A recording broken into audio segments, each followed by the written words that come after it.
two of our proud partners are the House of Illustration and the Finnish Institute of London, and we're thrilled to be partnering with them for today's event.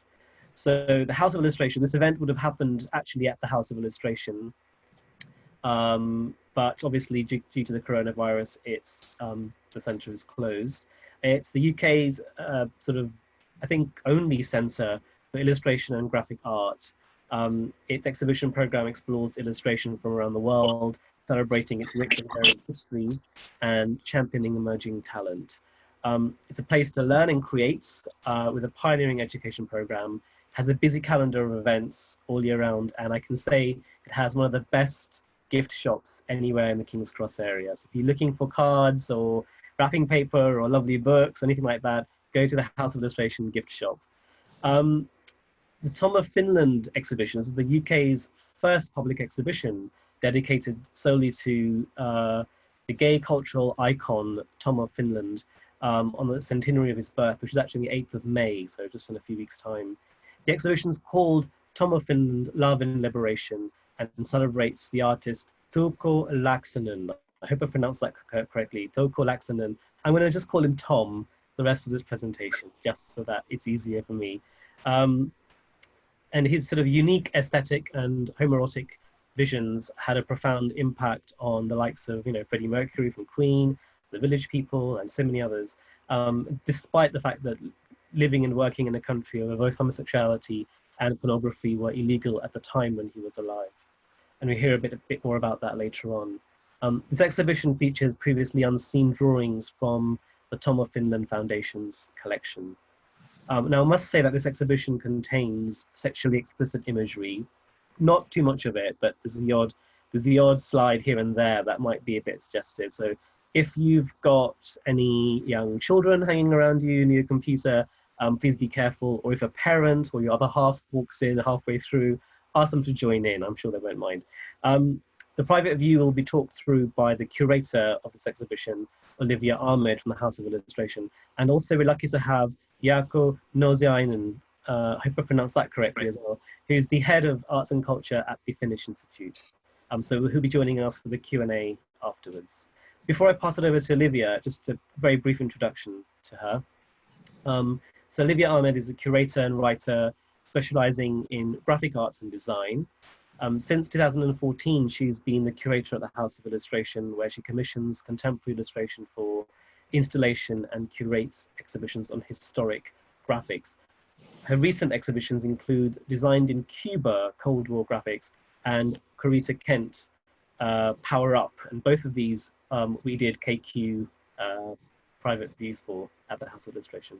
Olivia is also editor of Varoom, which is the UK's leading illustration magazine, and the author of 100 Figures, the Unseen Art of Quentin Blake, that was published by Tate a couple of years ago. We're lucky to have you, Olivia. Thanks for your time, and over to you.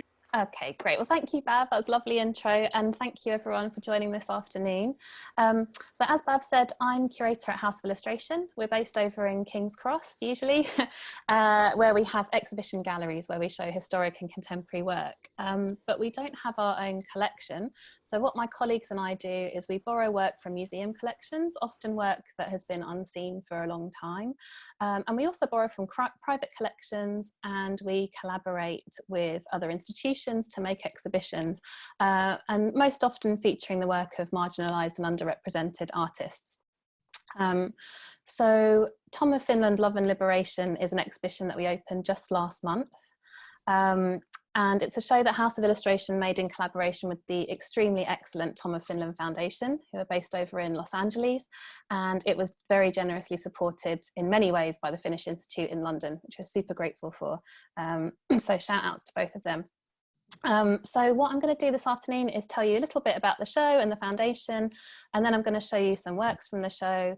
I'm afraid you might have to forgive a few ropey pictures here and there, but I'm sure you'll be kind. And also this is my first one, so I'm sure you'll be kind about that too, hopefully. Okay.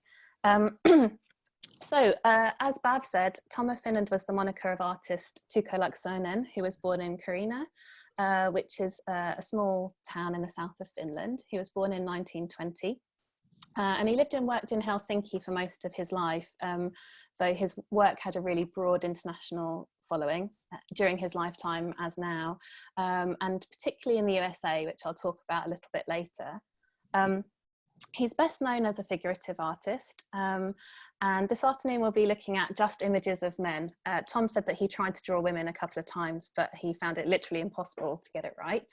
Tom was a figurative artist, and exclusively, and he's very well known for creating homoerotic images.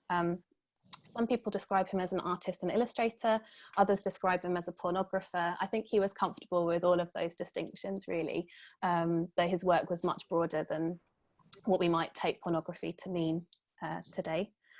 But certainly his work foregrounds sexual desire and pleasure, and his images were distributed in different ways that we'll talk about among the gay community in Europe and the USA, and more widely from the 1940s right up to the 1980s.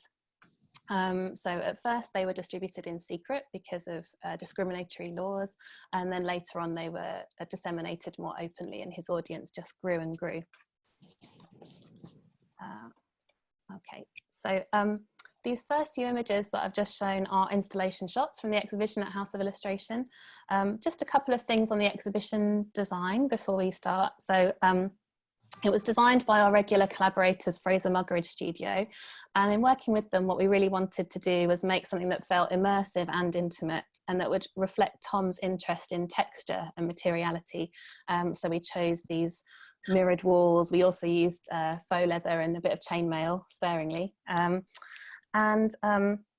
We also wanted to reflect that Tom's work made really bold and positive affirmations about gay sexuality.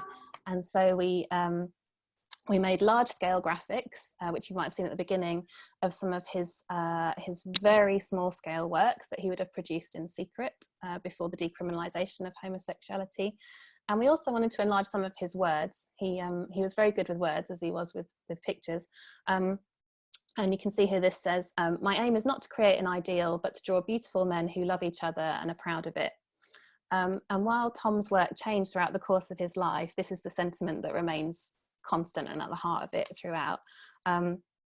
And this sentiment was really bold when he began creating erotic work in the 1940s, a time when homosexuality was illegal throughout the world, and when gay men experienced extreme oppression and prejudice. And this hasn't gone away, of course, and Tom's work remains resonant for many people all over the world. 2 seconds. So the thing about Tom's work is it does represent a singular vision and his own personal erotic fantasies and preferences, although he did make work to commission for private buyers and publishers, for which he was briefed, and people who made particular requests. But because his career runs parallel with the decriminalisation of homosexuality starting in the late 1960s and 70s, his work was influenced by the dramatically changing context of his community. This is a photograph from 1985 taken in California. That's Tom on the left there, and on the right is Dirk Derner, who's really important to this story as well, and to Tom's story. So Dirk there saw Tom's work in the 1970s in a bar in New York, and he was really deeply moved by it and mentioned to the friend he was with, who happened to know that it was Tom and happened to know Tom fortuitously. And Dirk wrote to him to say how much his work had meant to him, and they started this correspondence that went over a few years, and eventually that developed into a friendship. And Tom, who was still living in Helsinki at the time, began travelling back and forth to the US to visit Dirk, who arranged exhibitions for him and helped him to really find his audience in the USA and to help his work become sustainable. So Tom was working on erotic work, but he was being copied a lot. His work was being bootlegged, and Dirk set up a company with Tom that helped him to stop that from happening and to kind of protect the integrity of his legacy. And this developed on and on. Tom was going back and forth to Dirk's house in Los Angeles and working there in the summer months. which is a great idea, of course. And in the sort of early 1980s, they set up the Tom of Finland Foundation, which I'll tell you more about in a second. So this is Tom of Finland House, where the foundation is based. It's on a palm tree lined street in Echo Park, which is a really gorgeous neighborhood of historic turn of the century houses in central Los Angeles. So this is the house that Tom worked in. It's where the foundation is based now. So they look after Tom's collection, but they also have a really active residency program. They really nurture artists who work in the spirit that Tom was working in. And I really urge anyone who's in Los Angeles to go there. It's a really special place, and it's not just an arts organisation and a repository, it's also like a haven and a community space that's really special. The images I'm showing here are from a 2016 book called Tom House, with photos by Martin Thompson, which I highly recommend. It's a really great space. So this is an interior shot from the house. So there's art by Tom there, but there's also art. They have a collection of art by many artists, because both Tom and Dirk were really concerned when the AIDS crisis was happening that a lot of work made by people who were passing away was at risk of being lost or destroyed. So they actually have a really broad collection of work by other artists too. I think this is a shot from Dirk's bedroom. So the house is still his home. He's incredibly generous in opening it up as a public arts venue. And this is Tom's studio. So you can see his desk there where he drew in the middle. It's quite small scale, and he did work quite small scale, mostly kind of A4 size.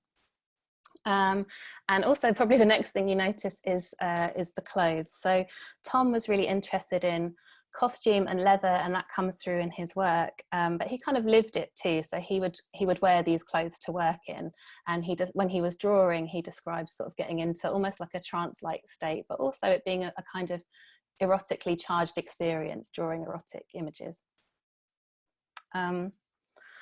So the Foundation's collection has 3,500 pieces. It's the largest single collection in the world, but Tom did much more work than that. So most of Tom's work is in private hands because he sold direct to collectors during his lifetime. So it's out there in all these little pockets, but the Foundation really has the heart of his archive. And so all of the work in the exhibition comes from the Tom of Finland Foundation. And Dirk selected the work for the exhibition, Dirk Derner. It's the first exhibition of original work by Tom in a public art gallery in the UK, which seems really overdue because I think Tom is one of the most influential figurative artists of the late 20th century, and he's been hugely influential on pop culture, as well as being an artist with like a really singular vision. So to the exhibition. So Dirk really wanted to show work that hadn't been seen in public before, and most of what I'm going to show you this afternoon is coming out of the archive for the first time. And Dirk said he wanted to pull out things that would surprise people, so I hope that's what's going to happen. There are 70 pieces in the exhibition. We can't look at them all today, but I'll try and give you a broad overview. They were all made from the 1950s to the 1980s, and in a relatively small space we tried to tell a kind of chronological story of Tom's career and some of the main highlights. I should say that we've perhaps underrepresented Tom's very explicit material for the show, and that's because we wanted to be able to share Tom's celebration of desire, but also his messages about pride in gay identity and challenging convention and conservatism to as wide an audience as we could, including an audience of young people. So the exhibition begins here in this leather-lined case in the 1950s. Tom went to art school in Helsinki in 1939, but he was drafted into the Finnish army in 1940. So he didn't return to his studies until 1945, quite a few years later. And what he did was he learned about advertising by correspondence course, so kind of learning by post. And then from the 1950s, by day, Tom worked at the really big global advertising agency, McCann Erickson, which still exists. So he was an art director by day, a very good one. And by night, he secretly drew his own erotic fantasies. And he started a mail order business. So these are some of the first objects that you see in the exhibition. On the left there is his kind of calling card. So if you knew the right people, you would be given Tom's name and address, and you could write to him and say, I'm really interested in your work, and he'd send you something like this this little image on the right, which is not a very good image, but I wanted to show it to you because it's such a precious thing that we have in the exhibition. So it's a tiny, it's about this big, a tiny piece of card with tiny photographs put on it of different images, different erotic images with little codes that Tom wrote underneath. So he'd send you that, and from the thumbnails you'd choose the erotic images that you wanted, and then you'd write back to him with some cash in an envelope and with the codes of the pictures that you wanted, and he would then make a photographic print of the drawings that you wanted and post them back to you. So this is super illegal, by the way. And these are the kinds of photo prints that you'd receive. Now, these are some of my favorite objects in the exhibition. They're so moving. They're really tiny. They're about this big. And the reason for that is Tom did all of his mail order business using very small airmail envelopes. And the reason for that was postal authorities didn't very often open those kinds of letter-sized bits of mail. So that was the safest way that he could post out this material without it being detected and without being arrested himself or without risking his clients being arrested. So they're kind of very small, quite poor quality a lot of the time photographs, because Tom, he obviously couldn't take these drawings to a studio to be photographed outside his home because what he was doing was illegal. So he had his own very makeshift darkroom set up at home where he'd make the prints himself and send them. So they're kind of low quality in a way, but they really meant a lot to people, and people took a lot of risks to receive these, and he took a lot of risks to make them too. And you'll see they're kind of these really, they're a mixture of these really kind of tender moments, and they often involve uniformed people. So Tom really had a thing about uniforms that really developed while he was drafted into the army, and uniforms and the clothes of authority figures really come into his work a lot. They're kind of they're another constant really throughout his career. So how did he work? Well, Tom collected a lot of reference material. So he didn't have models in the early stage of his career. He drew from his imagination with reference material like this. So he'd cut out pictures from magazines and make these huge, lovely books of collages. Often with, and he also did these on separate sheets. So eventually this kind of research gathering process became almost like a creative practice in its own right, really. And Fotografiska Gallery in Tallinn were just due to open an exhibition that just focuses on this aspect of his work. And sadly, they can't open physically, but you can see that exhibition online now on their website. And it's really fascinating, really urge you to do that. Because this is a really underexplored aspect of Tom's work. And he made hundreds of these reference pages. And these are a couple that we have in the exhibition. So you can see that there's a lot of icons there, or like heartthrobs like Che Guevara, Elvis. He was also, there's a lot of images of Marlon Brando, Streetcar Named Desire and films like that, and that kind of aesthetic really influenced Tom. And on the other side, you can see this quite sort of shapely officer there. So Tom would also take photographs and then start to manipulate them by hand. So in the way that we might do with Photoshop now, and make them sort of enhance the eroticism of the figures in the pictures. So, so Tom was doing his mail order business throughout the 50s and 60s. And one of the, in terms of his reference material, some of the magazines he was really interested in were magazines like Physique Pictorial, which is like what we call Beefcake Magazines. And these are magazines that are made in the USA. And they, although homosexuality was illegal and distributing homoerotic material was, there were some magazines on the newsstands openly that were aimed at gay men. And these were often magazines that sort of hid in plain sight, I guess, as health magazines or magazines about bodybuilding, that kind of thing. And Physique Pictorial was one of the main ones of these. It was one of the kind of big publications that was run by this guy called Bob Miser, who's really important to Tom's story. And they had photographs a lot like this, these kind of classical scenes of very muscular male models, often kind of dressed up in like historical costume and saying, you know, this is of the past, don't worry about this. So these magazines were hugely influential for Tom. And eventually one of his friends, this kind of, sorry, it's not very good quality. These from 1960.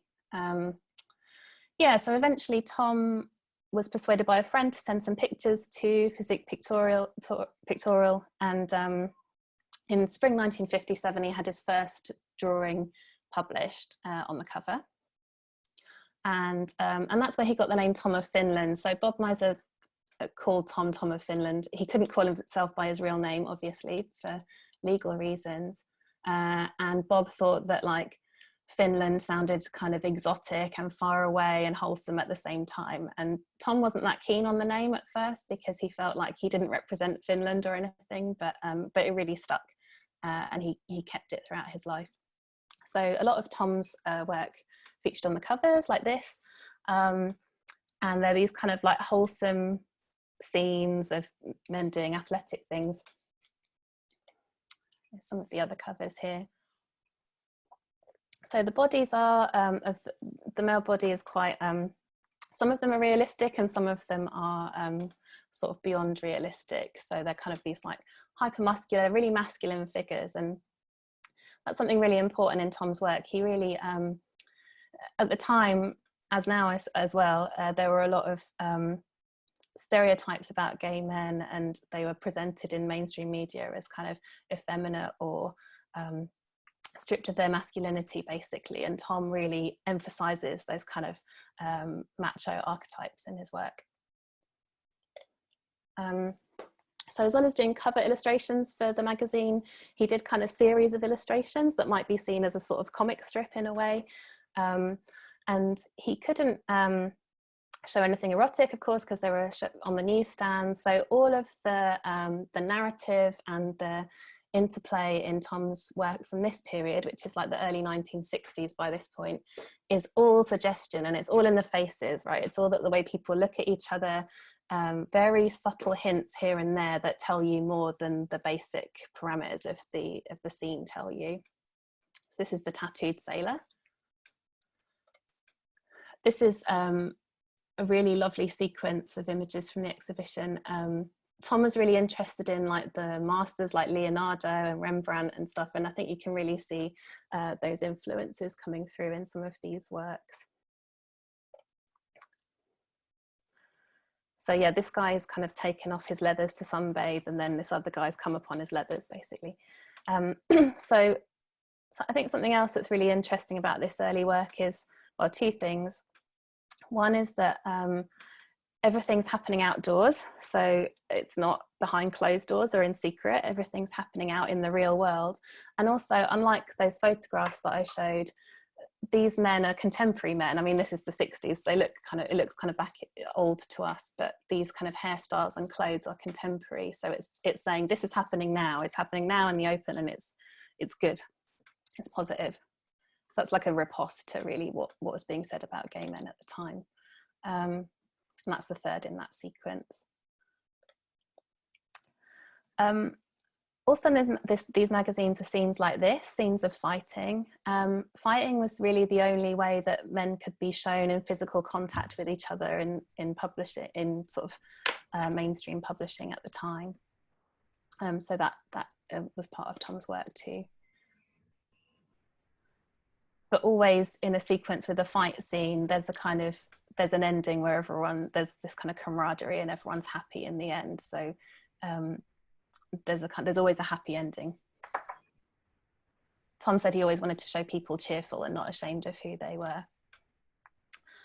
So Tom of Finland nearly became Tom of London. He really loved London a lot and visited here a lot in the 60s and 70s. And it was really important in his working life, because it's a moment where he was still using photographic reference material, but he met this guy called Tom Nicol. Tom was a photographer and a modelling studio owner based in London, And he really encouraged Tom to work from live models and also to take his own photographs and enhance them. So Tom did that from this time in London. The reason he didn't move over was because of Royal Mail, basically. He was still running his mail order business, and he felt that Royal Mail were much harder than a lot of the other mail services in Finland, and he was afraid of being detected and arrested, basically. This is the only piece of material in the archive that references him as Tom of London, so we had to include it. It's also, in my opinion, the best Christmas card of all time. So that's Tom Nicol. So he himself was a model too. Tom said that he would just go up to people in Soho and say, "Can I photograph you?" And they'd always say yes, because he was so charming and handsome. And also Tom went to leather clubs here. So this is a poster that he did for the Backstreet Club in London, in Mile End, which is still there, hanging on and needs to be supported.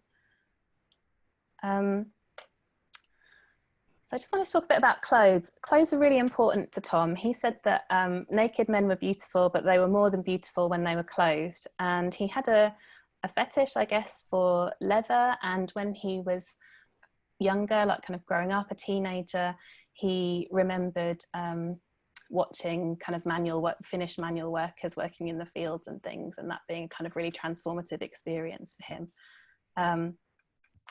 So this is a drawing where he was just testing out different colours for trousers.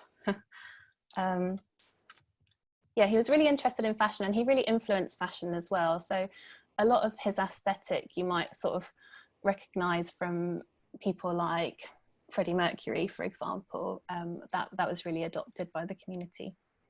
And he's really influenced high fashion as well. People like Jean-Paul Gaultier say that he was a huge influence for them, because of the kind of the hypermasculinity, but also the sense of fun. So Jean-Paul Gaultier said he loved how, if he drew a sailor, for example, his hat would be at a jaunty angle, but he'd still be a really self-possessed, strong person. I see that I don't have so much time left. I'm just going a bit quicker. Sorry about that. So bikers were also an important archetype for Tom. They appear a lot in his work. You might not be able to see this, but this is a kind of sea of Mountie boots. And here that's a Tom's cop with his very own crest. So Tom quite often drew establishment authority figures, so people in the police, in the military, for example, and these were institutions with a lot of institutional homophobia. So I think it was quite a subversive act for him to take the trappings and their aesthetic and to put them into this context that was very much his own. Quite often he shows authority figures kind of submitting to desire and pleasure. This is an example. This is quite different from some of the other works that we've looked at so far. This is a preparatory drawing. So Tom made hundreds of preparatory drawings, and he made all the time. And then when he settled on a composition that he liked, he would do a final piece. That's how he worked. And some of the pieces that we've looked at would have taken hours, like many hours over many weeks, because when he was drawing in pencil, for example, it's almost like he's sculpting graphite on the paper. So each drawing is like layers of tiny single pencil strokes that are done and then built up over time, just like tiny, not even a millimeter. So it was a really intense, focused process. So just going to look at some work from the 1970s now. So after the 1960s, well, into the 1970s, erotic photography became legalized. So that meant that Tom had to find a new way to make his erotic drawings relevant in a new context where you could photograph anything that you wanted. And so at that time, he started to really distort bodies even more. So the forms of his figures become even more fanciful.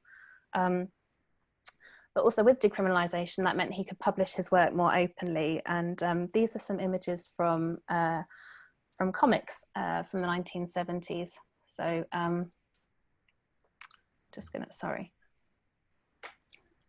jungle, Jack. This is from Boys at the Beach. Yeah, so in the late 1960s, he made quite small scale black and white comics with the Danish company DFT, and then later he made comics with the Swedish publisher Revolt. And these have been republished a lot recently, and they're available again now. This is one of Tom's favourite characters. Well, he said it was his favourite character, Kake, who is this hyper-masculine adventurer. So this is an example of one of Tom's rough sketches. So as I mentioned before, he made a lot of sketches, and he would draw on really thin, fine paper, but then sometimes get really absorbed in working in the details and sort of forget that he wasn't doing a final piece. And I think this must be an example of that, because you can see this really dense rendering on the face and this sculpting starting to happen.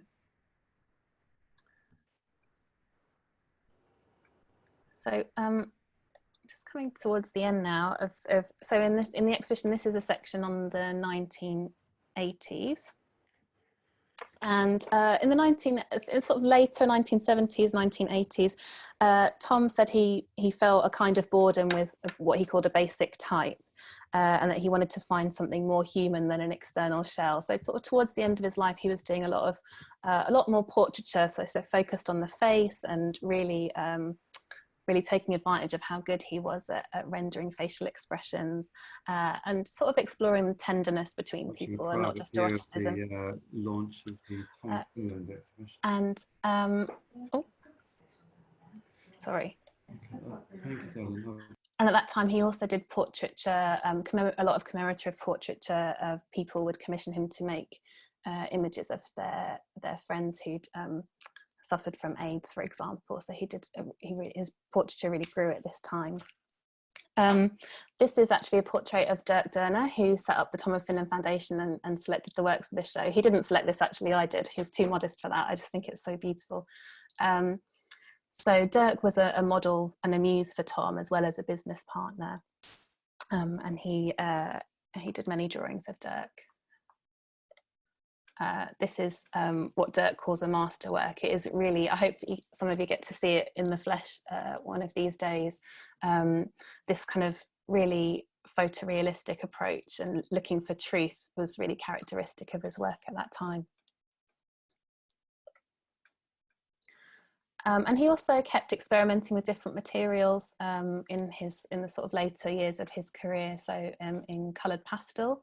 This is a picture that actually wasn't done from a model. It was done from a photograph that we discovered at the archive just when I was visiting in February by chance. So the archive has so much material, and they're discovering new things and making new assessments about Tom's work all the time.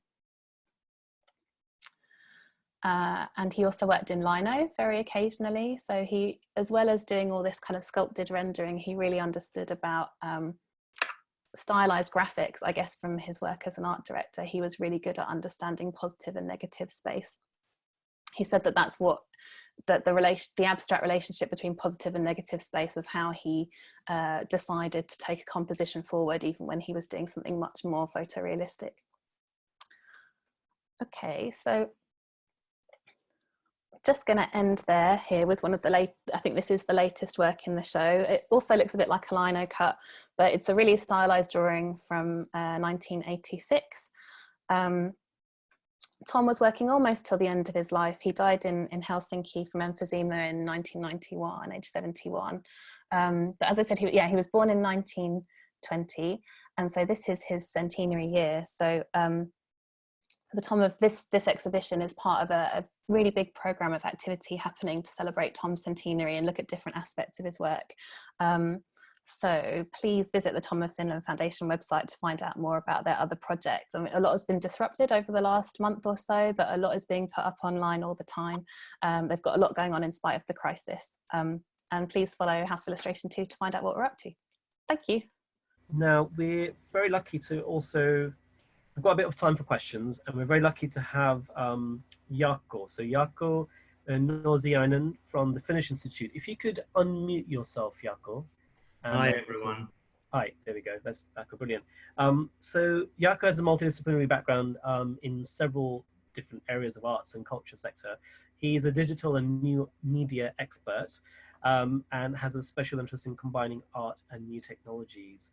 He's currently the head of arts and culture at the Finnish Institute in the Knowledge Quarter. So welcome, Jaco.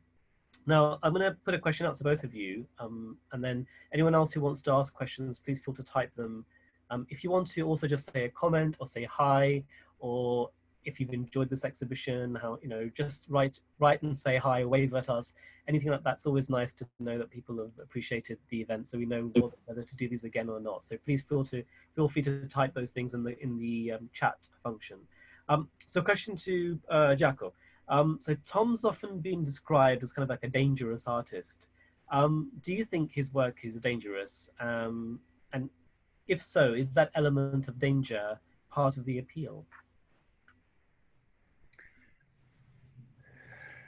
I would rather describe him as a joyful and a very humorous artist rather than a dangerous artist.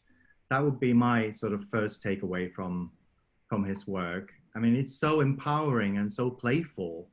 And I think that's what it's in its essence really is. He's a danger to people who oppose freedom, I think. Yeah, I mean, obviously, I mean, at the time when Tom was working on this work, he was working illegally, and then obviously homosexuality was decriminalized. How is Tom seen in Finland now? I mean, I read somewhere that his work was commemorated as a sort of set of postal stamps 4 or 5 years ago. How is he seen in Finland, mainstream culture, and by most people now? Well, now he is fairly well sort of embraced by the mainstream culture. I mean, you can find all sorts of merchandise ranging from tea towels to aprons and bed sheets. There's Tom of Finland coffee you can buy in supermarkets, all sorts of things. He's seen up there together with Tuve Jansson, the other great Finnish illustrator and author. So yeah, he's been recognized, but it hasn't always been like that. And of course, his work was illegal when he started. Then little by little, he started to get recognition in Finland. I think the first exhibition of his work in Finland was in the late 80s or early 90s, just before he died. I think he had 1 or 2 exhibitions before he died. So the recognition in Finland came rather late. Yeah. Who's benefiting from, there's a question from someone who's looking at this exhibition now, and they're asking who's benefiting from Tom of Finland's estate? Because a lot of publishers are what might seem like they're exploiting his work. I don't know if it's the exploitation, it's just a means of dissemination, really. I mean, without publishers re-editioning Tom's work, it disappears, because archival material is wonderful, but it's limited and it's fragile. So the Tom of Finland Foundation manages Tom's estate and rights, and they're a charitable organisation, and they do very good things with his estate, and they need support. Yeah, so it's so I think I think they're benefiting, but they're not benefiting as in the way of like a commercial organisation. They're benefiting so that they can disseminate Tom's message and benefit other people. So they have an amazing programme of residencies. I don't know how many artists they have in and out of the house in a year, Jaco, but it's loads, isn't it? Yeah. They really support young artists at a really tender stage in their careers, and artists who are often overlooked. So erotic art was kind of is not valued in the way that it should be, although it's just art about a really important part of the human condition. So yeah, I don't know if that answers the question. Another question I have is sort of you mentioned, Olivia, that he was, he played a major influence on people like Freddie Mercury, Jean-Paul Gaultier, and people like that. Um, can you tell us a bit more about his sort of influence, the whole leather look, some of those sort of very typical characteristic um, gay masculine imagery that we are so used to today? Is it fair to say that he was the one who sort of almost created those? And can you talk a bit more about his influence in popular culture now? I think it was out there. The leather look was out there. Like, he was really influenced by Marlon Brando, and that it was kind of there. But I think he adopted it and transformed it, I think, is what he did. So he, with his kind of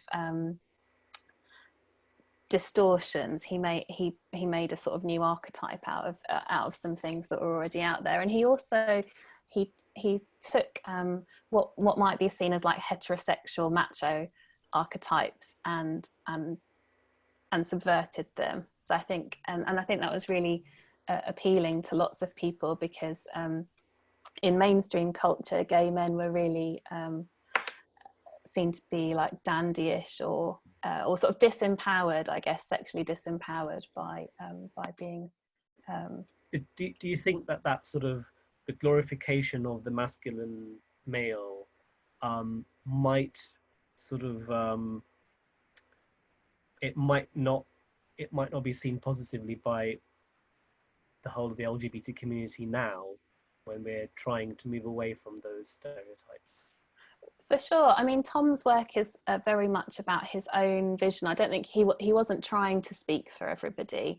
He sort of did what he did because that was his genuine vision, and it just so happened that a lot of people shared that and found it empowering and discovered something in him. But I don't think he wasn't trying to speak for the whole of the LGBT community. That would be impossible for one person to do. Yeah. We have another question, which is, what were the challenges of curating a show that deals with work that is so overly erotic? So I guess that's for Olivia. What were the challenges, if there were any? It kind of wasn't that challenging, because we worked so closely with the Tom of Finland Foundation and with Dirk Derner, who knew Tom very well as part of his work, actually, as you saw, and has been working with the foundation, created the foundation, and it's been going for, I think, 30 years or something. So he knows the work really well, and so he really guided this process. And but we did make a conscious decision right at the beginning to not to downplay Tom's erotic work. I mean, a lot of what I showed you is pretty vanilla in the context of the oeuvre of Tom of Finland. But because we're a public art gallery, the exhibition was happening in one room, basically, one gallery space. We didn't want having some of Tom's really erotically charged material to mean that fewer people could see the exhibition. We really wanted young people to be able to see it, for example.